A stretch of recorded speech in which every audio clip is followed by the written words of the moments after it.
ఆంధ్రప్రగతి గ్రామీణ బ్యాంకు రాయలసీమలో కరువు ప్రాంతంగా ఉన్నటువంటి రాయలసీమలో ప్రజలకు, రైతులకు అందరికీ అందుబాటులో ఉండి కరువు ప్రాంతాన్ని అభివృద్ధి చెందడంలో ఈ బ్యాంకు క్రియాశీలక పాత్ర పోషించింది.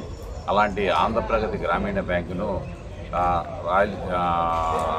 రాయలసీమలోంచి కాకుండా బ్యాంకులను విలీనం చేయడం అనేది అది కరెక్టే. కానీ ఈ ప్రాంతంలో అభివృద్ధి పథంలో రైతులకు, పేదలకు నిత్యము అందుబాటులో ఉంటూ అనేక లోన్లు ఇచ్చి రాష్ట్రంలో నాకు తెలిసి ఇదే పెద్ద టర్న్ ఓవర్ను కలిగినటువంటి బ్యాంకు. ఏ పద్ధతిలో చూసినా కానీ ఈ బ్యాంకును ఇక్కడ ఉండడమే రాయలసీమ ప్రజల క్షేమం కోసము దీన్ని కడప జిల్లా కేంద్రంలోనే పెట్టడం అనేది ఆమోదయోగ్యం. దీన్ని తరలించడాన్ని రాయలసీమ ప్రజలుగా మేమందరము వ్యతిరేకిస్తున్నాం. కాబట్టి ప్రభుత్వం పునరాలోచించి ఈ బ్యాంకును కడపలోనే ఉంచవలసిందిగా కోరడమే.